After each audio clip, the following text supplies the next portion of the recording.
மத்திய அரசிட்ட நம்ம ₹1 கொடுத்தோம் அப்படின்னா திருப்பி 26 பைசா தான் வருது அப்படின்றது தமிழ்நாடு அரசுடைய கிளைமா இருக்கு. அதிமுக ஆட்சி காலத்துல நம்ம எவ்வளவு கொடுத்துருந்தோம், மத்திய அரசு வந்து எவ்வளவு கொடுத்தாங்க? இதே நிலை தான் அன்றைக்கும் இதே நிலை தான். ஏன்னா நாங்கள் ஆட்சி செய்த மட்டும் அள்ளி கொடுத்துட்டாங்களா? இவர்களுக்கு எந்த நிலைமையோ அதே நிலைமை தான் அதிமுக அரசு இருக்கின்ற பொழுதும். மத்தியில் யார் ஆட்சிக்கு வந்தாலும் இந்த நிலைமை தான். ஆனால் இருக்கின்ற நிதியை வைத்து சிறப்பான ஆட்சி நான் கொடுத்தோம். மாநிலத்துக்கு கிடைக்கப்பட்ட வருவாயை சரியான முறையில் பயன்படுத்தி நல்ல பல திட்டங்களை நாட்டு மக்களுக்கு செஞ்சு அதனால் தமிழகம் உயர்ந்த நிலைக்கு வந்தது. நாங்கள் கொண்டாந்து உயர்ந்த நிலைக்கு வச்சது தான் இன்றைக்கி தக்க வச்சுட்டு இருக்கிறாங்க.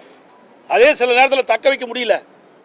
இன்றைக்கு கல்வியில் நீங்கள் எடுத்துக்கங்க, அனைத்து இந்திய அண்ணா திராவிட முன்னேற்ற கழகம் ஆட்சி இருக்கின்ற பொழுது தான் உயர்கல்வியில் ஒரு அச்சீவ்மெண்ட் பண்ணோம்.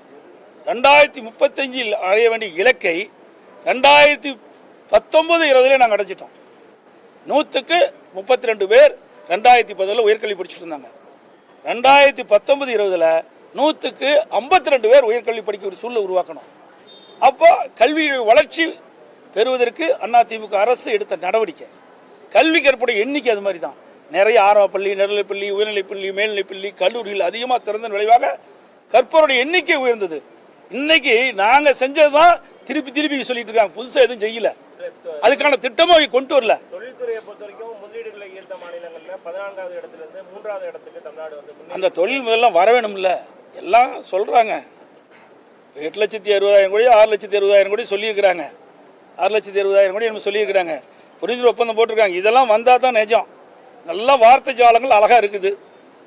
ஆனால் அது நடைமுறைக்கு வந்தால் தானே அது பயனளிக்கும். பொறுத்திருந்து பார்க்கலாம். எத்தனை தொழிற்சாலை வருது, எவ்வளோ பேருக்கு வேலை கிடைக்கணும். ஆனால் அனைத்து இந்திய அண்ணா திராவிட முன்னேற்ற கழகம் ஆட்சி இருக்கின்ற பொழுது நிறைய திட்டங்களை கொண்டாந்தோம். நிறைய தொழில் முதலாட்டு மாநாட்டை கொண்டு வந்து அந்த திட்டத்தை கொண்டாந்து மாண்பு அம்மா அவர்கள் 2005 தொழில் முதலீட்டார் மாநாட்டை நடத்தணும். 2019 மாண்பு அம்மாவுடைய அரசு அம்மா வழியிலே நின்று தொழில் முதலீட்டார் மாநாட்டை ஈர்த்து இன்றைக்கு 304 தொழில் கொண்டு வந்து புதிய தொழில் உருவாக்கணும். இன்றைக்கெல்லாம் நடைமுறைக்கு வந்திருக்குது.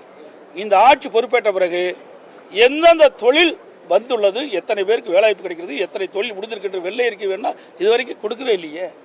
சும்மா சொல்லிட்டு தான் இருக்காங்களே ஒழிய 2 ஆண்டுக்கு முன்னாடி போட்டாங்களே தொழில் முதலீட்டார் மாநாடு. 2 ஆண்டுக்கு முன்பு விடியா திமுக அரசு ஆட்சி பொறுப்பேற்ற பிறகு தொழில் முதலீட்டார் மாநாட்டை நடத்தினாங்க. அந்த தொழில் முதலீட்டு மாநாட்டில் புரிந்துணர்வு ஒப்பந்தம் போட்டிருக்காங்க. எத்தனை புரிந்துணர்வு ஒப்பந்தம் நடைமுறைக்கு வந்தது, எத்தனை தொழிற்சாலைகள் நடந்துகிட்டு இருக்குது, நடந்து முடிஞ்சிருக்குது, முடிஞ்ச தொழிற்சாலையில் எத்தனை பேருக்கு வேலை கிடைச்சிருக்கு, அதுக்கு வெள்ளை அறிக்கை கொடுக்கணும். இது வரைக்கும் கொடுக்கல. ஆனால் ஆன்கோயிங் திட்டத்துக்கு இப்போ உதாரணத்துக்கு கலைஞர் மகளிர் உரிமை திட்டத்துக்குலாம் ஒரு 13,000 கோடி ஒதுக்கி இருக்காங்க.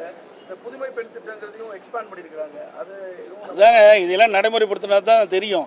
ஏன்னா நான் தான் ஏற்கனவே சொன்னேன், அனைத்து இந்திய அண்ணா திராவிட முன்னேற்ற கழக ஆட்சியில் மக்களுக்கு பயனுள்ள திட்டங்கள், மாணவிகளுக்கு பயனுள்ள திட்டங்களை எல்லாம் இந்த விடியா திமுக அரசு நிறுத்தி அதில் இருக்கின்ற நிதியை தான் இப்போ இப்படி பேரை மாற்றி பேரை வைக்கிறதுல வல்லவர்கள். அந்த பேரை மாற்றி இப்போ அந்த நிதியை பயன்படுத்தி இப்போ கொடுத்துட்டு இருக்கிறாங்க. புதுசாக எதுவும் செய்யல. இப்போ ஒரு ஆட்சி மாற்றம் எப்படின்னா, ஏற்கனவே இருக்கிற ஆட்சியாளர்கள் மக்களுக்கு எந்த அளவுக்கு நன்மை பயக்கக்கூடிய திட்டங்களை கொண்டு வந்தாலும் அதை தொடர்ந்தா பரவாயில்ல, அதை நிறுத்திட்டு பேர் ஒன்றை மாற்றி இவர்கள் அந்த நிதியை பயன்படுத்தி செல்வதில் எந்த வித புதுமை படைச்சிருக்கிறாங்க.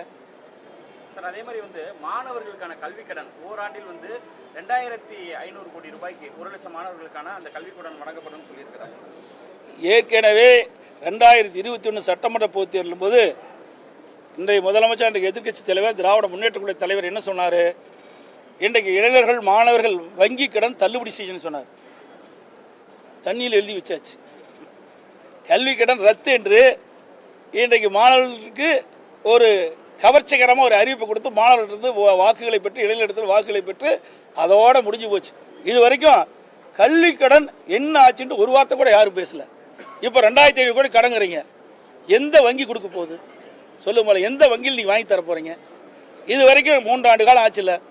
இந்த இளைஞர்களுக்கும் மாணவர்களுக்கும் கல்வி கடனுக்கு எத்தனாயிரம் பேருக்கு, எத்தனை லட்சம் பேருக்கு கல்வி கடன் வாங்கி கொடுத்துருக்கு, எத்தனாயிரம் கோடி கடன் பெற்று தந்திருக்கிறீங்க இளைஞர்களுக்கு சொல்லுங்க. அந்த பட்டியலாம் கிடையாது. எல்லாம் கவர்ச்சிகரமாக வார்த்தை ஜாலங்களை பார்த்துக்கலாம். நீதிநிலை புத்தகத்தில் அவ்வளோதான், வேற ஒன்றுமே கிடையாது. டெல்லியில போராடுற விவசாயிகளுக்கு தமிழக முதலமைச்சர் ஆதரவு கைது பண்ணிட்டே இருக்காங்க சார்.